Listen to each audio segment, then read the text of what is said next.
Dans le fond, ce qu'il faut savoir, c'est que nous, en 2017, on a organisé une grande assemblée publique avec d'autres organismes communautaires. Dans le fond, on se demandait qu'est-ce que les citoyens et citoyennes veulent pour l'avenir de l'Institution des sourds. Plusieurs personnes ont répondu à l'appel, notamment plusieurs personnes de la communauté sourde. Et ce qui est vraiment ressorti de cette assemblée publique-là, c'est le logement social. Donc ça, c'était unanime pour les participantes. On a besoin de logements sociaux sur le plateau Mont-Royal. Bonjour, mon nom est Gilles Reed. Je travaille comme directeur général pour le Centre de la communauté des sourds du Montréal métropolitain. On existe depuis 31 ans et un des problèmes majeurs, c'est l'accès au logement. Puis aussi le coût des logements qui dépasse 750 $ par mois. En général, les membres de la communauté sourde ne peuvent pas se payer un logement supérieur. Beaucoup des membres ont un revenu plus faible, donc ne peuvent pas avoir accès à un logement plus dispendieux. Le mandat de la Maison Ludivine Lachance, c'est que le site de l'ancienne Institution des sourds demeure dans le domaine social, public, communautaire et qu'une partie soit réservée à des logements sociaux pour la communauté sourde.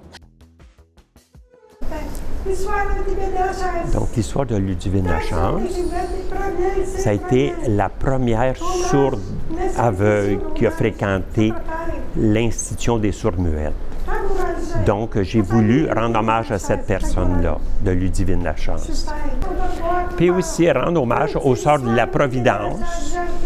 Donc, c'est eux aussi qui m'ont enseigné l'histoire de Ludivine Lachance. Lorsque j'ai fréquenté l'Institution des sourds moi-même, les Sœurs de la Providence m'ont enseigné l'histoire de cette personne-là, qui est Ludivine Lachance. Ce site-là, il est particulièrement intéressant de par sa localisation, en fait, au cœur du plateau. C'est un grand site. On a vraiment peu d'opportunités sur le territoire du plateau pour développer des logements sociaux et abordables. Au niveau du nombre d'unités, vraiment, en termes de logements, là, on parlait de 60 à 80 unités. La vision qu'Atelier Habitation Montréal a eue depuis même 2011, c'était de faire un projet qui soit vraiment ouvert vers la communauté du plateau. Oui, la communauté sourde, mais que ce soit un projet multiples, avec du logement pour famille, mais aussi des espaces communautaires et puis aussi des bureaux, etc., pour que ça soit un pôle central, on va dire, pour le plateau.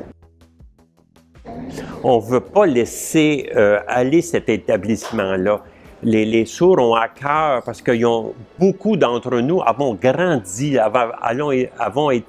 nos jeunes filles ont été scolarisées, là. Donc, il y a un attachement émotif à cet établissement-là, à cette maison-là en particulier.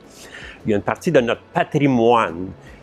Donc, ça fait poursuivre l'histoire. En tout cas, pour nous, les enjeux principaux, ce serait que tous les paliers gouvernementaux s'entendent pour mettre de l'argent dans ce projet-là rapidement pour ne pas laisser le bâtiment dépérir et faire en sorte que le projet voit le jour prochainement.